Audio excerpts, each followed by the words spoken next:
À la fin de l'année 2020, il était révélé que Mallory Nataf était redevenue SDF depuis plusieurs mois. Une situation qui s'était plus tard confirmée au début de l'année 2022 lorsque des vidéos très inquiétantes de la comédienne avaient été relayées. Elle y apparaissait dans un état incohérent tout en proférant des insultes à la volée. Et malheureusement, ses proches n'ont pas de bonnes nouvelles à annoncer. Ils n'en ont même pas du tout.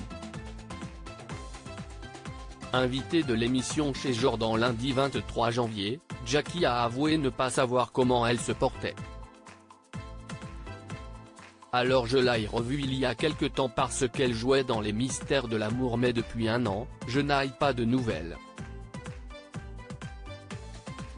Il faut dire que Mallory Nataf n'a pas l'air de vouloir obtenir de l'aide de son entourage.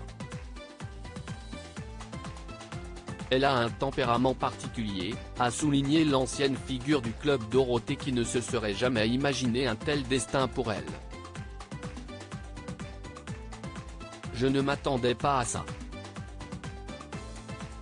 Parce que là, si est-il le pire du pire. Je ne m'attendais pas à ce qu'elle se retrouve SDF, a-t-il confié à Jordan Deluxe.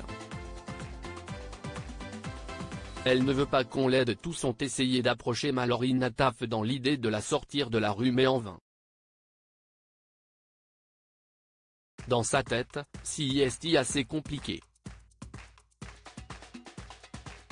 Elle ne veut pas qu'on l'aide. On a tenté, moi, enfin tous les gens d'Abe Productions. On est une famille quoi. Mais j'ai senti ça, elle ne veut pas, a regretté Jackie. Le producteur Jean-Luc Azoulay, qui l'a révélé au grand public dans la série Le miel et les abeilles en 1992, lui avait par exemple redonné une chance de travailler en 2019 en l'invitant à rejoindre le casting des Mystères de l'amour, pour incarner Lola, la cousine d'Hélène. Pendant 8 mois, Mallory avait alors bien tenu le cap, jusqu'à la rechute, il l'a reprise dans Les Mystères de l'amour et elle est repartie. Rappelons que la comédienne est devenue sans domicile fixe pour la première fois en 2011. Depuis, elle n'aurait pas revu ses 3 enfants dont la garde lui a été retirée, Raphaël, Angeline et Chilo, respectivement âgés aujourd'hui de 24 ans, 22 ans et 12 ans.